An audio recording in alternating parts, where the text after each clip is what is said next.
ఇప్పుడు మనం 2025వ సంవత్సరం మార్చి నెల 1వ తేదీ నుంచి 31వ తేదీ వరకు ద్వాదశ రాశిలో 5వ రాశి సింహరాశి వారి జ్యోతిష్యం భూతభవిష్యత్తు వర్ధమానం ఎలా ఉందో చూడు జానకిరామ్. చదువు, విద్య, ఉద్యోగం, వ్యాపారం, తలించిన కార్యం, ఆరోగ్యం, యోగం, బలం, తలించిన యోగం, చదువు, చేసే పనిది, బిజినెస్ది, సంసారంది, సంతానంది, పర్సనల్ లైఫ్ది చూడు చిలకమ్మ జానకిరామ్ తి.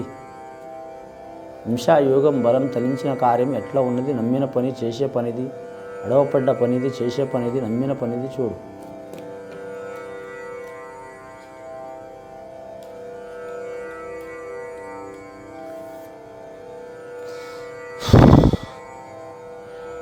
ముఖ్యంగా చూడాలంటే కానీ మాత్రం సింహరాశి వారి జాతకంలో ఖాళీ కలకెత్తేవాలి, శ్మశాన్ మీద అనేవాలి, రోజుకు 4 ముద్దే కానివ్వాలి. అమ్మవారు వచ్చిందండి, శక్తిగల దేవత కాళికా దేవత వచ్చింది. చాలా వరకు సింహరాశి వారికి అనుకూలమైన దేవత వచ్చింది. అలాగే శాంతి స్వరూపుడు షిరిడి సాయిబాబా వచ్చిండి. అలాగే వచ్చింది ధనలక్ష్మి దేవత వచ్చింది, సరస్వతి మాత వచ్చింది, విఘ్నేశ్వరుడు వచ్చిండు, కాణిపాక వరసిద్ధి వినాయక స్వామి వచ్చిండు. సింహరాశి వారి జాతకంలో చూడాలంటే మాత్రం అష్టమ స్థానంలో శని రాబోతుందండి. చాలా ఇబ్బందులు ఉంటాయి, చాలా జాగ్రత్తగా ఉండాలి వారి పేరు మీద. నవగ్రహాల్లో శని మాత్రం అష్టమ స్థానం ఉండటం మంచిది కాదండి. అష్టకష్ట చిక్కులు వచ్చే అవకాశాలు ఉంటాయి. ఇది ఒక బెదిరింపు కాదండి, వార్నింగ్ కాదండి, మామూలుగా ఒక ముందు జాగ్రత్త చెప్తున్నామండి.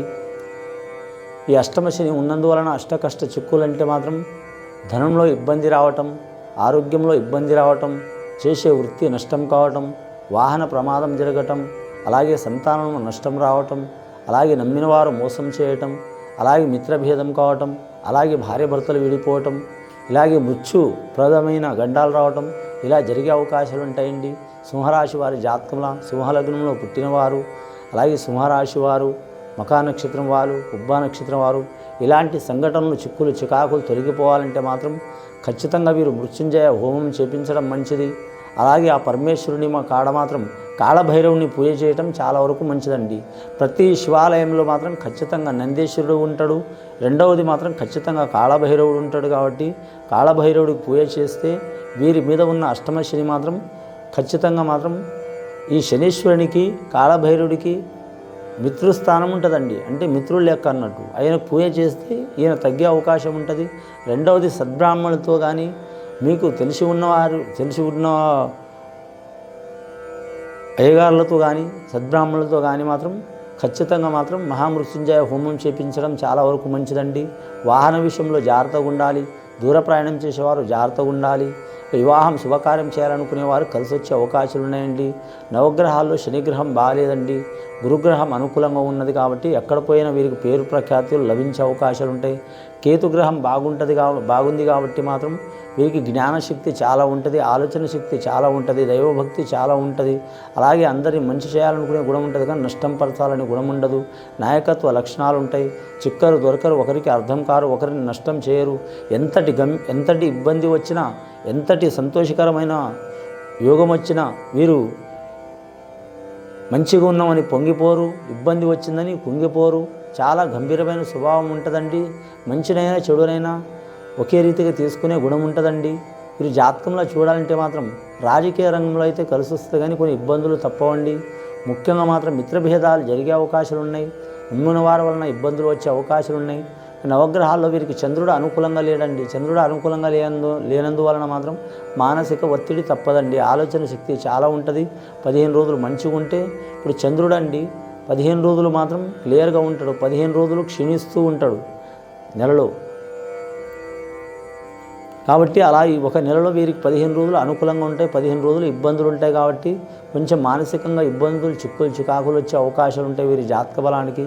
అలాగే వీరి పేరు మీద మాత్రం ఆంజనేయ స్వామికి మాత్రం 5 కొబ్బరికాయలు తీసుకోవాలండి. ఒకటి ఆంజనేయ స్వామిని పగలగొట్టడం, పూజ చేయటం, రెండవది విఘ్నేశ్వరుని పూజ చేయటం, మూడవది శివుణ్ణి పూజ చేయటం, నాలుగవది కాలభైరవుని పూజ చేయటం, 5వ కొబ్బరికాయ మాత్రం కొట్టి పారే నీళ్ళలో వదిలిపెట్టడం అండి. కాలువలో కావచ్చు, నదిలో కావచ్చు. కూడా వారి పేరు మీద ఉన్న దుష్ట శక్తులు, చికాకులు తొలగిపోయే అవకాశాలు ఉంటాయి. అలాగే వీరి జాతక బలంలో చూడాలంటే మాత్రం కొందరు అమావాస్య ఘడియల మాత్రం అమ్మవారికి పూజ చేయాలని అమావాస్య రోజే ఇల్లు కడుగుతారండి. అలా చేయకూడదు, ఇబ్బందులు వస్తాయండి. ఒక 2 రోజులు ముందల చేయాలండి. అందులో శుక్రవారం, మంగళవారం రోజు ఇల్లు కడగొద్దండి. సోమవారం చేయొచ్చు, ఆదివారం చేయొచ్చు, శనివారం చేయొచ్చు. ఏ గురువారం చేయొచ్చు, బుధవారం చేయొచ్చు, కానీ మంగళ శుక్రవారం అమావాస ఘడియలు ఇల్లు కడగొద్దు. మామూలు టైంలో మాత్రం ఏరే వారం చేసి కడిగి వారు నిత్య ధూపం పెట్టాలి. నిత్య ధూపం అంటే మాత్రం దీపారాధన, ధూపం పెట్టడం, అష్టమూలిక తైలంతో దీపం పెట్టడం, అష్టమూలిక గుగ్గిలంతో మాత్రం ధూపం పెట్టడం చాలా వరకు మంచిది. నరఘోష ఉన్నా లేదా పీడ ఉన్నా, లేకుంటే మాత్రం వారి పేరు మీద చెడు గ్రహాలు ఉన్నా వారికి తొలగిపోయే అవకాశాలు ఉంటాయండి. వ్యాపారం చేసే వారికి మందగోడితనం ఉంటుందండి.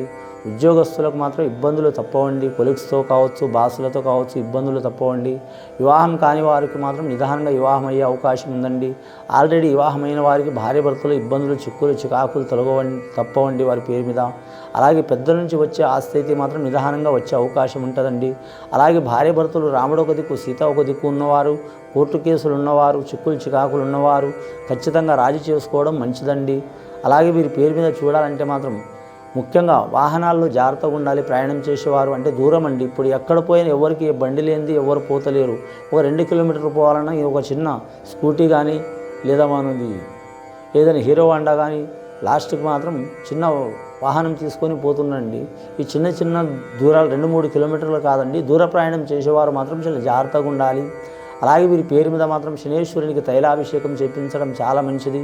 వీరి జాతకానికి మాత్రం వీలైతే వీరికి విఘ్నాలు కలుగుతుంటే చదువుల, విద్యల, ఆరోగ్య బలంలా, ధనపరంగా, కుటుంబపరంగా, రాజకీయ పరంగా, అలాగే మానసిక పరంగా, సంతానపరంగా, కుటుంబ పరంగా ఎక్కడ పోయినా వీరికి ఆటంకాలు, చిక్కులు, చికాకులు కలిగితే మాత్రం ఖచ్చితంగా వీరికి శ్రీ కాణిపాక వరసిద్ధి వినాయక స్వామిని దర్శనం చేసి ఆ స్వామికి పూజ చేస్తే, కానీ చాలా వరకు మాత్రం మన భారతదేశంలో మాత్రం దక్షిణాది ప్రాంతంలో మాత్రం నీటిలో ఉన్న విఘ్నేశ్వరుడు ఒక్కడే అండి, శ్రీ కాళిపాక వరసిద్ధి వినాయక స్వామి. కాబట్టి ఆ స్వామికి పూజ చేయడం చాలా వరకు మంచిది. వీరి మీద ఉన్న చిక్కులు, చికాకులు, దారిద్ర్య బాధలు తొలగిపోయే అవకాశాలు ఉంటాయి.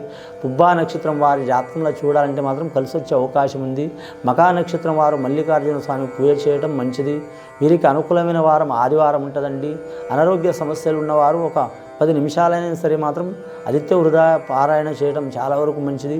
మానసిక బాధలు ఉన్నవారు మాత్రం కరెక్ట్ ఓంకారం అనే నామం అనేది వీరి నోటి వెంట ఉండాలండి. ఓంకారం అంటే ఓం నమ శివాయ అనే మంత్రం అండి, పంచాక్షరి మంత్రం.